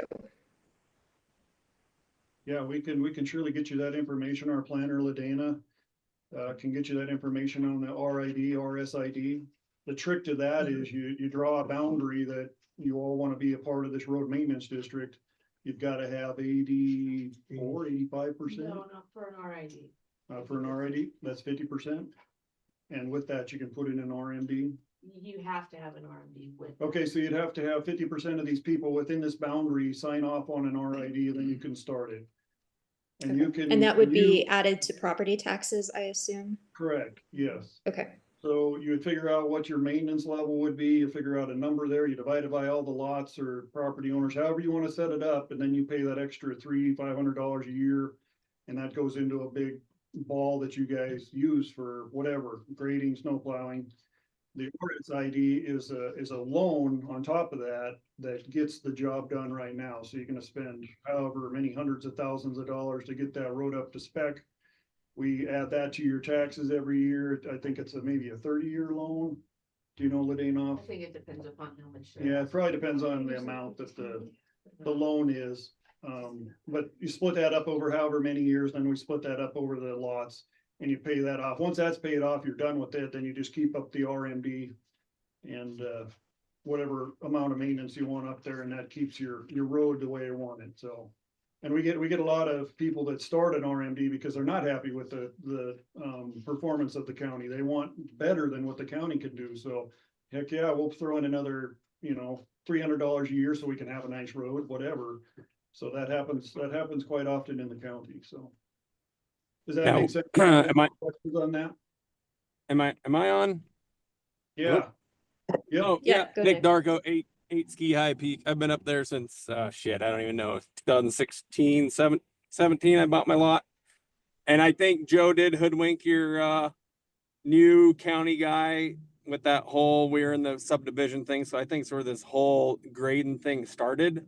And I think since I've been up there and then everyone else moved up there, it's just been assumed, it's been not maintained 100%, but you get a grading once, twice a year, and then snow plow removal, right? When it's a good amount of snow. I'm not talking like an inch or whatnot. And also when the ground freezes, because as we all understand, that wet dirt, and when they run a plow off of it, and it's happened before, it just blows all your 2 inches of road mix that was there is no longer there. So it's rough, and I'm sure you guys have drove up there.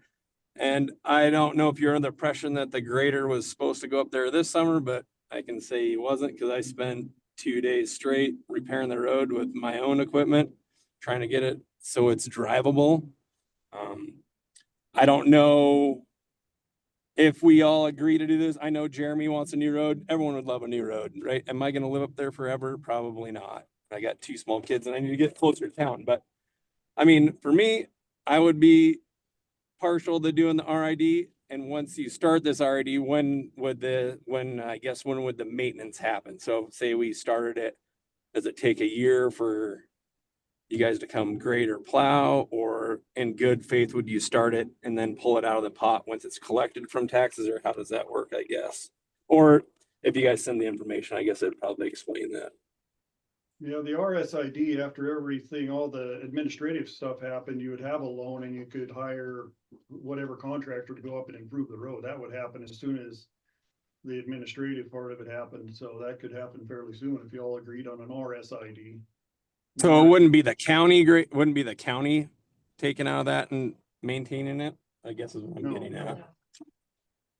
No, and that's what we would have to figure out is what the county can provide on top of what your RMD would provide. So if you want a certain amount of maintenance, maybe the county's not even part of this. You just hire your own grader and your own snowplow truck driver, whatever.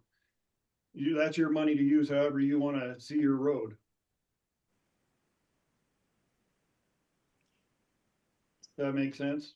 So yeah, the RSID. It does. Yeah, it does. I was just thinking that your RSID essentially goes goes to your taxes, adds the county, and then essentially the county pulls out of that for maintenance cost. Is Well, how it's I think in my head. It's technically not a tax as in the sense of a property tax. It's considered an assessment.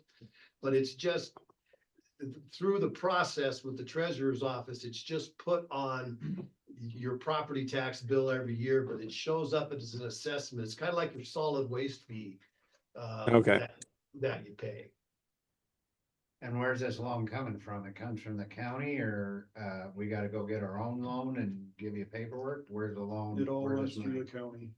So if it's a small enough loan, we could probably get I'm trying to think what the name of that loan is, Lodani, remember what it is? It's a governmental loan and it's a low interest loan. If it's above a certain amount, then we have to bond it. I believe we have to go out and get bonds. So it just depends on the amount. So, I mean, first steps would probably have an engineer go up and take a look at that and get us a bid on what it's gonna cost to get it to what we need it to be to road standards. Then we can figure out the loan part of it. And then once we figure out the loan. County's engineer that's doing it is, so Right. if you guys wanna move forward on it, you need to let us know and we'll have our engineer go take a look at it. And then we can draw a map, whoever is benefited by that road would be in that district.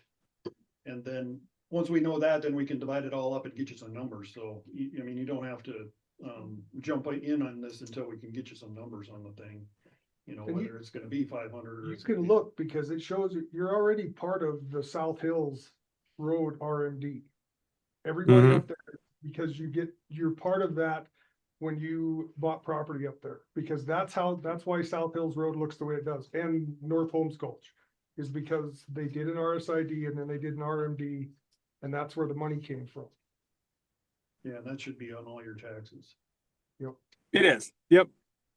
And I think that's where Joe talked to your road guy and probably the new guy, Bear or whatever, and confused him on that. We pay all these taxes, so then he's going up there. And then it just essentially became the standard. So, and now it's not. So, yeah, I apologize if we haven't been up there this summer. It was in my mind that we were hitting it once in a while. We do the roads that are not very well maintained, not very well. A lot of the roads aren't very trafficy. We just go up to make sure they're not blown out and you can still travel them. Well, and what they did up there was right where it meets Holmes Gulch, where all of the potholes and everything where it meets the pavement, which is pretty typical of that happening. And I know they went up and fixed that. What it's like now, it could be the same again, but I know they went up and fixed it. I believe within. They just ran a road grader on that lower portion yesterday, watered it and graded it. And I don't think if we're at this point right now that I mean, obviously we'd all like it's county road width all the way up there. I mean, obviously this road is kind of a deterrent for if anyone wants to sell their property in the future, right? Because it's a nasty son of a bitch getting up there. It can be at times. I think a lot of people are looking for maybe that additional mile of grading to, you know, smooth it out, try and put some sort of half-ass crown on there. I mean, it's nearly impossible. Everyone that drives up there understands that, but just a kind of what you were doing in the previous years past, right? If it has to be one grade a year and then some minimal snow plowing, maybe throw a little gravel on it here and there. I mean, maybe if we come in agreement on how much snows up there or how much snow we get, maybe they do something. I don't know. I don't know the best answer. It's just, I know everyone is up there frustrated, and that's why we're all here trying to figure out the way forward, right? Okay, my name is Dee Dee Rhodes. I live outside of Basin, so I'm not on Holmes Gulch, but we have a similar issue. I don't think ours is as bad as yours is though. So my question is, and I think it's the lady in the pink that I have to ask this to, you mentioned that the engineer, the county engineer is the one who would be in charge of viewing it, seeing what all would need to be done and all that stuff. Would he also be hiring the people that do the work? We'd be putting out A bid? yeah, Okay, the reason why I was asking is they would fall underneath all the requirements that are needed to do it. You have to have insurance for your equipment, have to be bonded and all that before you Right. could go on the road. Okey dokey, thank you. Don't tell them you've done your own work. Anybody else have any questions? So if it hadn't been for Nick and Jeremy and a few of us putting in some efforts this year, that road wouldn't be passable. Yep. And I apologize for that. I wasn't aware that they weren't doing anything up there. That wasn't our intention. And it may be because of a safety issue. I haven't driven up the road myself for quite a while, so I don't know what the traffic is up there. I mean, if they can't get up there without meeting cars every 3 seconds, I mean, that makes it really hard for them to get a piece of equipment up there. And if that's the case, we'll have to coordinate, say, hey, county's gonna be up there between this time and this time, so is that gonna work? Can you stay off the road? Whatever. I mean, we can work around that, but we need to know. I can check with the road supervisor. He was, I think, supposed to be here today, but he's been sick the last week, so he's probably playing catch up. And I can talk to him about it. I just drove up there last week. So I apologize you're in this mess. We do not like family transfers just because of that. We have no control over you guys. You guys buy property up there and who knows what the realtor's telling you. Yeah, that's a county road. You're good. You know, that's probably what you heard. And that's not the truth, so. Ma'am? Hi, I'm Kim Caldwell out at 62 Big Indian, and I probably am naive, but I guess, I mean, we didn't initially have a family transfer, but when you are allowed a building permit, I mean, you kept allowing building permits to go up there on every lot, and so I guess I just assumed that, you know, I knew the private road where that was, I knew that was our responsibility, I knew that was a county road, and I mean, we just assume that the county maintains their roads. Yeah, the permits aren't a county. We don't do so permits. to make it clear, we don't do building permits in our county.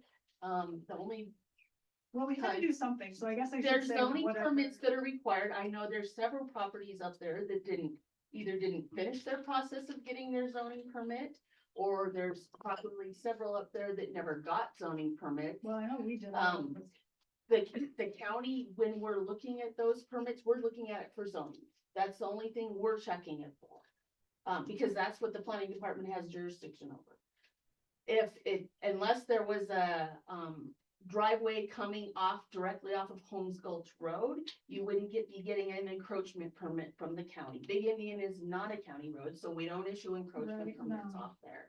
So there's very few permits that you would have been getting from the county to do anything up there. I guess I'm just saying, I think it's safe to assume that all the builders everyone who built a home up there assumed that the county would keep the county road safe. Right. And that we would keep our private part safe. So I mean, I don't know how you would have known, how anyone would have known. I mean, I wouldn't have done that if I knew that, well, the county's giving up on this part of the road. They're never gonna improve it or maintain it. If I had known that, I just didn't even know that was the thing, that counties Yeah, if it would have been a subdivision, we would have had control over it, being a family transfer. We, I mean, I think most of us who bought didn't even know right. that that's how, you know. And I go up to the legislature every 2 years and fight the family transfer laws because they want to open them up more and more and more. And this is the headache we get from it. We're the ones that end up punished for it because all of you have all these problems that come with family transfers. And that's what the subdivision regulations are there for, is to figure all this stuff out before these lots get split. So it makes it really hard on us. DEQ most certainly has authority over those and they issued permits. Should I go fuss at the DEQ? Or would, I mean, they have. Does your- For does your allowing fuss have permits. To do with water and sewer? With that? Does your fuss have to do with water and sewer? Well, Otherwise it it's has to not- do with approving building up there. I mean, how The can they purview approve of it? water and sewer. That's what they're looking at. That was just a Water, question. sewer, and Yeah, stormwater. not access for sure. Yeah, they're not looking at access either. I mean, this might be a good thing for the next legislative session is the family transfer requires some kind of proof of access, you know, at least letting the property buyers know what they have for access, because that would have been perfect for you guys. You might not have bought up there if you knew what the status of the road was, so. I do have one more question for the county attorney is, from all the research I did, it seems like the county would have some sort of recourse against Smouse, given the breaking family transfer law. So is that something that can be pushed or looked into a little further? No, there's a thing called the statute of limitations. And that was over 10 years ago, and that's This was probably fif- 2 or this was 3 years. so it's 15 too late years for that. ago. This precedes any of us that are here that this happened. Yeah. That's why I said I ain't fussing at any of you. If guys. I would have seen this when it happened, it would have raised my eyebrows, because it's clear enough what he was trying to do. And this thing got tied up in litigation for like 3 years. At the time, Jefferson County had a resolution in place that you had to hold on to a piece of property for a year before you could sell it or transfer it if it was a family transfer lot. Few years later, after I came on board, we changed that period to 3 years. The county did by resolution. And we ended up getting sued over it. Well, at the time that the suit was pending, the legislature was meeting and changed the family transfer law. Commissioner Kirsch indicated he testified against it. I went up there on behalf of the Montana County Attorneys Association and testified about these family transfers because I think the original intent of them was good for like the ag people in eastern Montana who had these big spreads, who wanted to do a transfer to like kids, so they could keep it in the family. Well, it's been, excuse my French, it's basically been bastardized by developers and people that have a lot of kids that want to do what was done up there without going through the subdivision laws.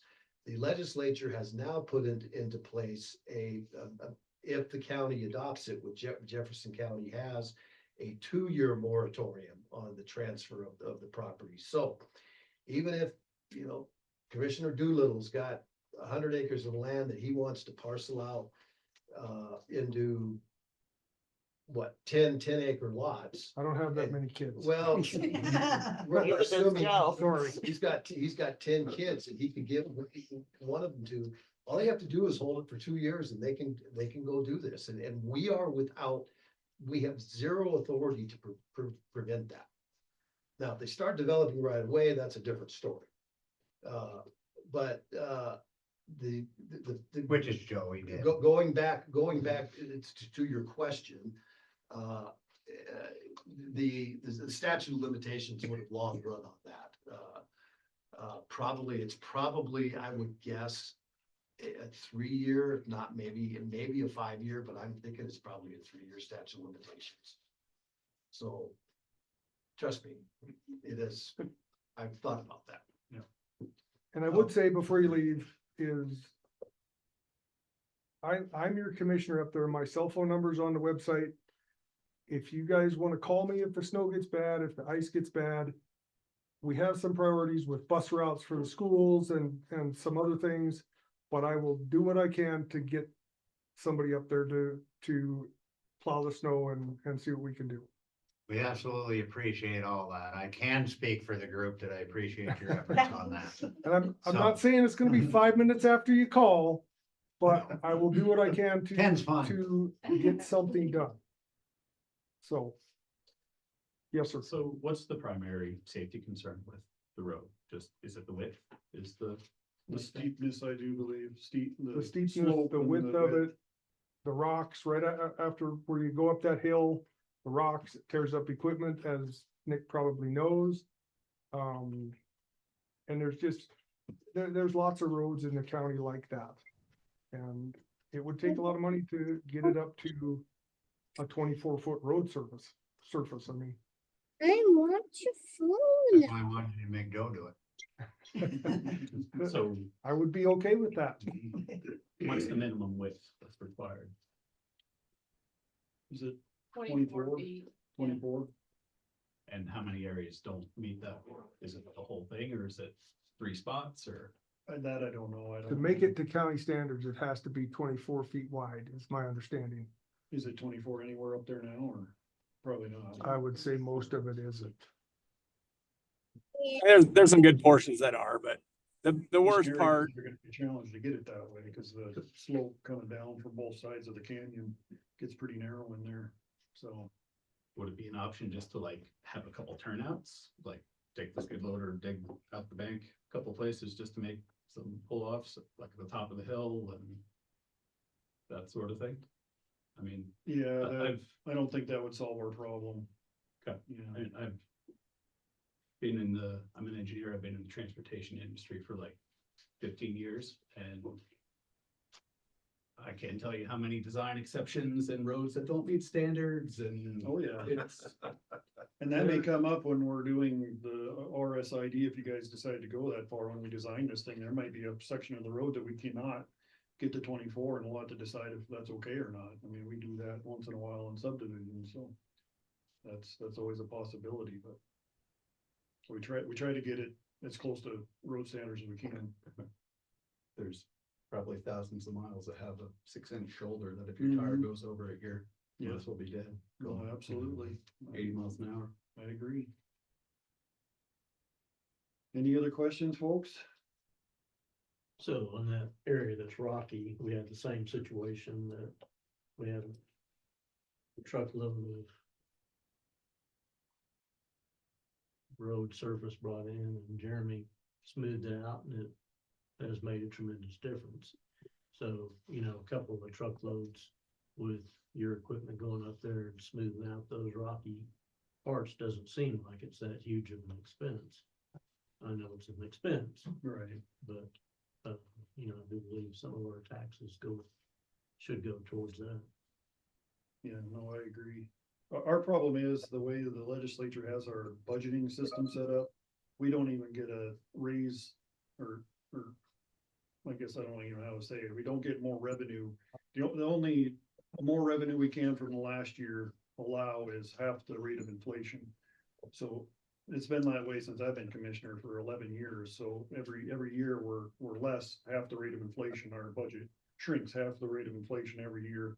And that's the standard rate of inflation, not the stuff that goes up crazy like diesel fuel and road oil and road gravel. All that stuff's way over the normal rate of inflation. So we're struggling right now just to get done what we need to do throughout the county with the resources we have. So every little ask, like some gravel on a section of road, that's pretty big for us. So just so you're aware of that, it's just a really stretched budget and it goes down every year. They did a fix on it this last year. I think it goes into effect this next year, and we can actually get the rate of inflation. So that will help us out going forward, but it doesn't help us out too much with growth and higher inflation rates on fuels. and Only stuff. up to 4% though.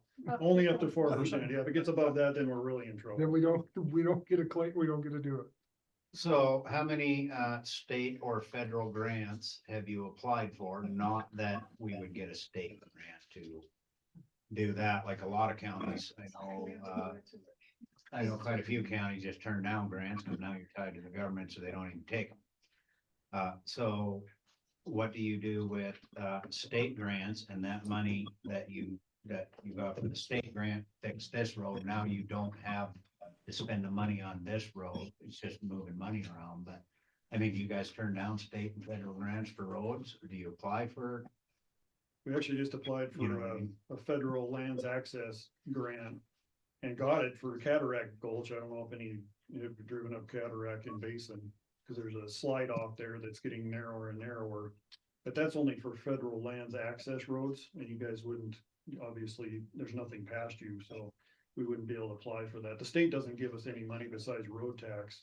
There's really no grants that come out. We tried to get some of the marijuana money during the legislature. They were gonna give the county roads, but the governor vetoed that. So that was a little bit of money in our pocket that went away. And we have, besides the gas tax, we don't have any help besides your property taxes. Maybe you just need to remember to vote for me next time I run. Yeah, I feel for you guys. I really do. I mean, I don't know if you have any recourse to go back to your realtors or whoever sold you your property, you know, they were stretching the truth when they say that that's a county road. We're not gonna tell you it's not maintained. It's a county road. You know, gave you a nice warm fuzzy feeling when you bought your property up there, but So is the rest of it to the county line is a county road, and I'm sure you've checked that out. It's a wagon track. so. The rest of that road don't serve anybody though. Till it runs out on you. But That's Jim every will one sure property tell you is a across the different county story. it is. Yeah, and that's your egress, I believe. I think you guys have access through there to get out if you need to. That's my Yeah, understanding. The anyway. property owners don't want to go through there. I think you have legal right to get out there. I have an injunction, Mr. As a matter of fact, for anybody that lives up there, there's an injunction against that lady, so go ahead and tell her to fly a kite. But if you guys are interested in that, I mean, that would, at least we could get numbers on it and you guys could decide if you want to take that expense on or not to get your road up to a standard that we can keep it maintained, whether we keep it maintained or you keep it maintained under your R&D. Ladana? What I would request though is if you guys are gonna move forward with that, bring something forward, just even a document saying, hey, we wanna move forward with this, and the people up there sign it, because the county has to put out that expense to go have the engineer go up there and do all that work. It's not gonna come out on you guys. If you guys never do a district, we end up paying all those costs. So that takes away from our road budget, which we're talking about one budgets already. So please just make sure that you want to move forward with it before you come to me and Yeah, at least 50% of your bunch up there are Yeah. committed to it, so we're not wasting county money. exactly. It's gonna be approximately $2 million, so on the loan, you guys have probably seen the numbers out of that. Approximately, what do you think that's gonna run? There's 36. I don't know, I'm not an engineer. You know what I mean? Off of 2 million, not the engineer part, but at $2 million, 36 are we lots. gonna be looking at $500 or? Probably depends on the length of the loan is gonna make a And big 2 million difference. seems like an awful lot of money. I mean, what, are you paving it or what do you think you're doing? Just to cut all of it down, that was Ken Smith drove up there and said, it can be $2 million to build this road in county spec. So at $2 million by 36 homeowners, should I just try to get my own rough number and divide that out, over a 30-year note? I don't even I know. think we want to talk to our engineers about the cost. That seems a bit. I mean, that's just to give an high idea. for a gravel road and how much we're working on and. 15-year by 30 is Yeah, 30. it's $155 a month. If you do a 30-year note, no interest. 30 year? A month, 155 a month. 30's stretched out too far though. We'd have to go more like 15, 20 probably. So now you're looking at 200, well. Yeah, just double that. Yeah. If it's 15. So there, that gives you a really, really rough estimate of what that might cost you to get into an RSID. And then we have the maintenance piece on top of that, so. Right. If that county road, if we did an RSID, so I understand clearly, if we put an RSID, built that road to county standards, you guys will go up there and maintain it as well as you do down below, right? You'll just keep on running up. So really, there wouldn't be much of a maintenance fee for us up there. Yeah. If you guys are running, just run your grader up while you're there. Yeah, that's something we'd have to talk about if you decide to move forward, how much maintenance we can afford to do up there. once it's And up to what county state center. law allows us to do. Right, yeah.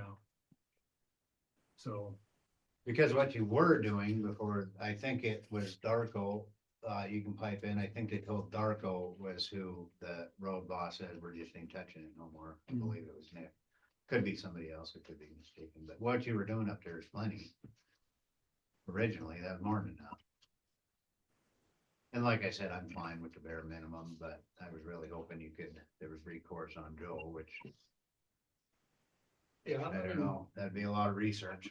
I'm a 76 beginning goals. The only reason me and my wife is because we were told that nothing was gonna be done. Yeah. So I just wanted to, before we go, I gotta go in 5 minutes. What's the minimum that you guys can minimum? guarantee for us? Or not, or you can guarantee nothing, and that's what it is. we can't guarantee anything, it's between, it's up to us, but in my mind, we can at least get up there once or twice a year, that's what we do. That's just for grading, but what we're talking about snow plows, it just calling you and said, hey, or. I would say, yeah, you can call me, you can call it, Practical, show a little video, like, yeah, it's time. you can call the road supervisor. If you don't like his answer, then you can call me and maybe he'll listen to me more, maybe he won't, I don't know. I'm only one of 3 of us, so, but it helps too, if I call him and say, hey, the snow's bad. I mean, I live below there, I can drive up there and look at it and tell him what it looks like. Yeah. Who does the snow now? Who's been pushing snow off now? No. Somebody up here, or it's just? I Not- used not on to, that until stretch. you started maintaining it, then I quit, and I'm not gonna do it without collecting a little bit of money anymore, because it's too hard on my equipment and time and everything else, so I'm not gonna do it for free. Cause we I'll still have, run down there. we have roads similar to yours that the actual residents use their own plow and just get the most of it off almost all the time, but when you get a foot of snow or more and you can't do it anymore, that's when we usually get called. Hey, can you come widen this out, get it spread out so we can keep plowing it ourselves? And we throw sand on it, so that's something to consider as well. If one of you wanted to get a plow and you all chip in for the time being or whatever. But we do help with getting the berm of snow that you get with the little snow plow out of the way. But we don't like to go up there every 2 inches or 1 inch. Even the ones we maintain, we don't do I that. don't think that's. So I was told by the plow guy that, he goes right down the center of the road and he puts the big berm on it when he used to plow. And then you can't be getting around, well, it's not like you're gonna kill anybody getting stuck in a snowdrift, but, he said he won't widen that road. So, and I asked him, you guys got plows with wings on them. How do you plan on getting the snow off the road when your road boss won't and your plow guy won't push it off? Will you send one with a wing up there if that's where it is? We'd have to look at it. I mean, there's a reason, because they widen the roads all the time. They go do the middle of the road, then after they get everything else done, they'll come and get the next section out of the way, so. Your plow driver told me no way. But But maybe it's it'd be just a the width plow. of the road. Maybe it's the width of the road. I don't know. We'd have to. I could talk to him. There's ways around I'll it. see who plowed it. Yeah. I would imagine Dylan, but I don't know for sure. Because There's I ways think the around only, it. You got different equipment that'll take care of the only thing we have with the wing, I believe, is a grader, so. I don't think we have a wing on a plow truck, it. Don't have it. not that I've seen. That's probably what it'd take. But Yeah. that's just a side note. I have to jump in a moment, but I am curious if we could establish some lines of communication around this. It sounds like we have more chatting to do about the RSID and maybe some maintenance issues and other things. And so how can we keep that dialogue going, but also keep everybody in the group in the loop so there's less misconceptions and games of telephone and things like that? Do your folks have a email? I mean, are you all part of an email group? No. That Not would yet. probably be helpful, so. So did everybody that came today sign in on the sign sheet with an email or anything? If they're, That's probably the easiest way is an email chain of if we can get something together. That's the easiest way to contact people. We have that issue in another part of the county with a bridge, and that's how we're doing it, is through email. We have their emails and Okay. I think there's a few people in the group that know more people than others, and maybe we can get an email group together and make sure we contact everybody with the house to see if they want to be on the email group. Yeah, it And we'll would be get nice back to if you guys. If you guys could, as a group, get one or two spokespersons, so, you know, we don't have 50 people emailing Craig at the same time about the same issue. That makes it hard for him to do his work. Cause I'll miss something and then it'll be my fault. Not it.